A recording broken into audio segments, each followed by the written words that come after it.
This is the Louie T Network.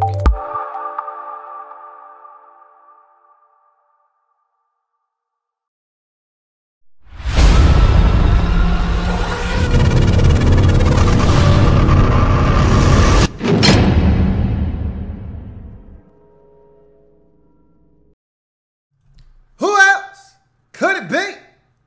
Me, your me, Louie T. Welcome to Lockdown Coverage, week number 13. The National Football League. Tampa Bay Buccaneers taking on the Green Bay Packers. Go, Pack, go! Go, Pack, go! And Aaron Rodgers practiced this past week. Good news for the Packers. Still got a little ways to go and still won't be ready to go until week 15 versus Carolina on the road at the earliest. However, not going to bring them back if it's not necessary, which means Packers need to be in a position to still make the postseason if Rodgers is going to return.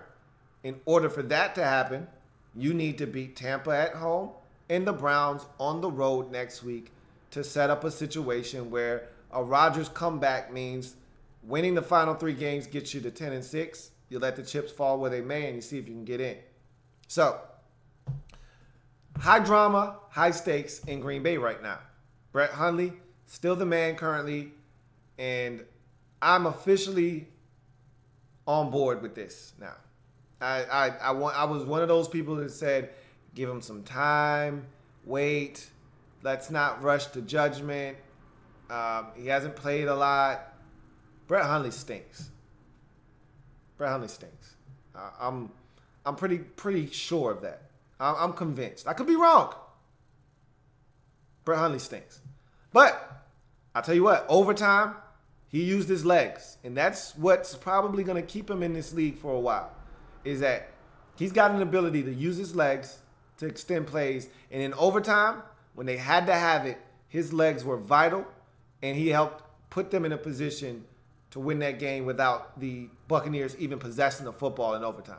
So I will give him that. But throwing a football as a passer right now, when it's not easy like it was in Pittsburgh on Sunday Night Football, where it was easy, wide open looks, where guys were wide open and all he had to do was throw it to an open target like he was at practice. When teams make it tough and difficult on him, he stinks. He was horrible in this game again, throwing the football. If not for the Packers should thank God for the run game. Praise the Lord for the run game. And I'll tell you this. Brett Hundley may stink, but what doesn't stink is what the Packers did at the running back position in the draft last year. What may come of this Rodgers injury, what may be the silver lining and the biggest outcome, the biggest takeaway, the biggest gain from this injury sustained by Aaron Rodgers is the emergence of their young running backs. Because with Aaron Rodgers at quarterback, there's a propensity to get away from the run because you got Aaron Rodgers. Why not, right? It's easy for you to just say, to hell with the run. It's nice to run, but we got Aaron Rodgers. Go win us the ball game. But with Brett Hundley at quarterback, you need the run game. And what you found, and you started to find this out while Aaron Rodgers was healthy. Aaron Jones is a beast. You found that out with Aaron Rodgers in the lineup. What you didn't know then was that Jamal Williams also a beast. And I liked Williams better than I did Jones coming out of the draft. Remember, you drafted Williams, I believe, in the 3rd round, and then Aaron Jones out of UTEP in the 5th round, if I'm not mistaken. And then you took Devontae Mays in like the 6th round out of Utah State. So BYU, UTEP, Utah State, all of these different backs, different things that they bring to the table. I didn't know what to expect. But it looks like you hit a home run on 2 out of the 3 backs. And Jamal Williams was dominant in this game. Dominant. Neither team could stop the run. It was gross. Both teams' rush defense in this game was gross. So was the field conditions. Did you watch this game? Did you see the turf? Everybody was slipping and sliding. What was that? Green paste they were playing on? What did they smear green cake frosting all over the field and say, all right, and spray paint white lines on it? What the hell was that they were playing on? Spinach? That was gross. I mean, guys are slipping and sliding all over the place. That was a mess. Did you see the end zone? Did you see the goal line? The goal line even smeared. When does the goal line ever smear on an NFL field? That field was atrocious. It was a joke. But anyway, neither team could stop the run. Neither team could stop the run, but Jamal Williams was outstanding. And then Aaron Jones put the cherry on top with the overtime 20-yard run to seal it. The Packers' run game was outstanding. And when Rodgers comes back, if he comes back this year, but whether it's next year or this year, they're going to have something on the ground to go with Rodgers through the air. And if they balance it correctly, the Packers could be that much more lethal on offense. Because really, since Aaron Rodgers has taken over, they haven't had a dominant run game. They really haven't. That's been the one missing component in Green Bay. It's always been Aaron Rodgers, spotty offensive line play. Aaron's got to run around, make stuff happen. Run game, Ty Montgomery at running back. Whole bunch of nonsense going on at running back. They used to have the short kid with dreads. I think his name was Jones at running back. It's all kinds of nonsense. Just picking guys out of thin air. You're our new running back. You're our new running back. They might have actually figured it out this time. They said to themselves in the offseason, we got to fix this running back thing. And they threw 3 darts at it in the draft. And I think they might have hit the bullseye on 2 out of those 3 darts. And I like the fact that both of those backs bring something different to the table. Aaron Jones is much more explosive than Jamal Williams is. But Jamal Williams is a lot more agile and quick. So you get something in both of these guys. I think you may have found something. Hundley stinks. But you may have found something at the running back position. Jordy Nelson had 5 touchdowns in the first 4 weeks of the season.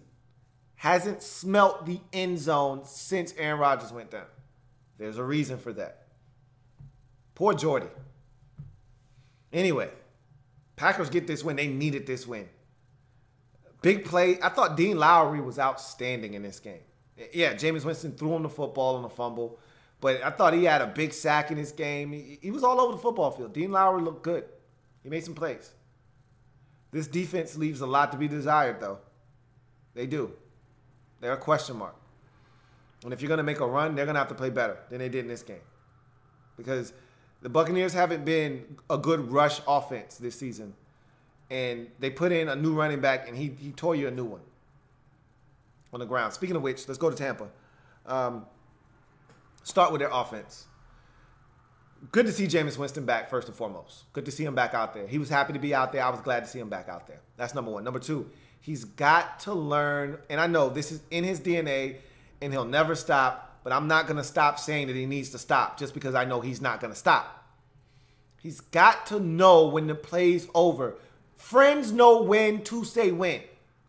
Okay? The good quarterbacks know when to say when. His problem, and this was a problem at Florida State, it's continued throughout his career in the National Football League. He's got to know when a play is dead and say, you know what, live to fight another day. You can't save every play. Robert Griffin III had the same problem.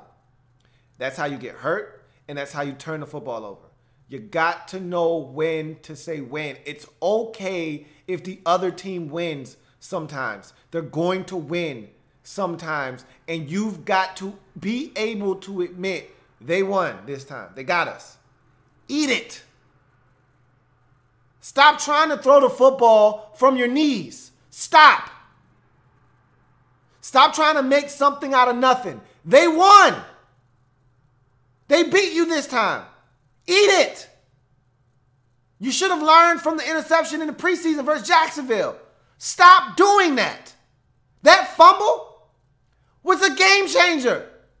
Stop doing that. You were sacked. Stop trying to throw it away at the last second. Eat it. You lost. It's okay to lose. You're not going to win every snap. Stop making a bad play worse. You cost your team. Because without that turnover, you probably win this game. Stop doing that. Why is Peyton Barber your leading receiver with 4 catches for 42 yards when you have Mike Evans and Deshaun Jackson on the field? O.J. Howard on the field. I'm lost. Help me. That's a problem. You know you got problems when you have Deshaun Jackson and Mike Evans on your football team, along with Cameron Brate and O.J. Howard, and Peyton Barber is your leading receiver. Something's gone wrong. Speaking of Peyton Barber, I've been asking for him to get more touches all season long. And it'd be one thing if he was sitting behind Le'Veon Bell. It'd be one thing if he was sitting behind David Johnson, a healthy David Johnson. It'd be one thing if he was sitting behind one of these backs that's lighting it up. He's behind Doug Martin and Charles Sims. Why isn't this man playing? The first time he gets a real opportunity over 100 yards rushing and another 40 some odd yards receiving. Come on, man. It's not rocket science. I know talent when I see talent. You know talent when you see talent. So why is it taking you this long to insert the man into the lineup? It took an injury for this man to get in. Really? I've been trying to upgrade you for the longest. Let me upgrade you. Stubborn teams, this is what happens to stubborn teams. When you don't want to admit, maybe we made a mistake, or maybe this guy is better. So we're going to play Jaquiz Rodgers. What? What? That's when you lose ball games. When the best players don't play, when your playmakers don't touch the football enough, you lose football games. That's how you lose in this league. I say this, it's not rocket science. Football is not rocket science. Get your best players in the game and get the football in the hands of your best players. The football in the hands of your playmakers. It's not rocket science. Don't make this thing harder than what it really is. Defensively, you've taken a massive step backwards. And my man Reed keeps telling me about Mike Smith. I hate Mike Smith. I hate Mike Smith. Maybe he is the problem. Maybe he isn't the problem. I just know this defense isn't good this season. And I can't put my finger on it. I know you can run it on them. I know you can throw it on them. And they're not the same defense that we saw last year. And that's part of the reason why this team is sitting at 4-8 right now. Because you had Brett Hundley at quarterback. There was no excuse to lose this game. So you stopped him. So if you knew you could stop Hundley, then the next thing was, hey, let's make sure they don't beat us on the ground. And what'd you do? Let them beat you on the ground. Can't win games like that.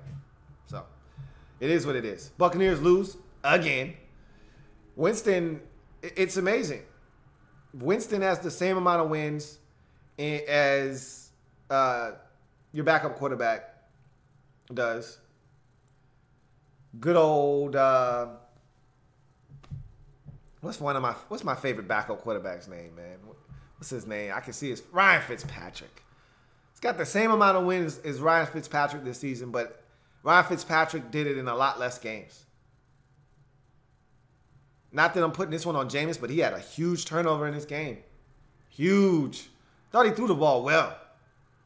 But that fumble, that's got to stop, man. That's egregious. Packers get it done. It wasn't pretty, but it was gritty. It's a dub, and it gives them another week to fight. Next week, you go to Cleveland. You could easily lose that game. The Browns play defense, and Brett Hundley stinks. And the Browns stop the run. And if you can't run the ball next week and Hundley stinks the way he did in this game, and he's played a lot better on the road. I'll grant you that. Played good against Chicago. Played even better against Pittsburgh. He's done his best work on the road. He stinks at home. So maybe he'll play well next week and you'll win that game. But if he plays like he did in this game and you get no help from the ground game, you could lose that game next week. But you won this one in overtime, 26-20. Back to 500 you go at 6-6, and you're alive and well and fighting in the NFC wildcard chase. So we'll see what happens there. For Tampa, it's another loss. It's another close loss. It's another opportunity for you to try to win, but you don't. Got a contribution from a player that you didn't expect to get contribution from, and I think maybe that's something that you can use moving forward in Peyton Barber. Maybe you can use this game as a launching pad for you to give him more snaps because I think he deserves it. But another loss in a game that I thought you should have won. Flat out. Get a stop at the end of the game. You're up 20-17. Get a stop. Don't let them force overtime. Get a stop. You're 4-8 now after the loss. Let's get to any comments that may be out there. Brant B. Sully says, Winston is Favre in disguise. He's got a lot of that in him. I swear he does. It's a shame. It's a gift and a curse is what it is. Because without that turnover, they probably win this game. It's not his fault. It's not all his fault, but that turnover was huge in this game. And he said as much. He's got that gunslinger in him, and it's in his blood. It's in his DNA. He can't get rid of it. Okay. All right.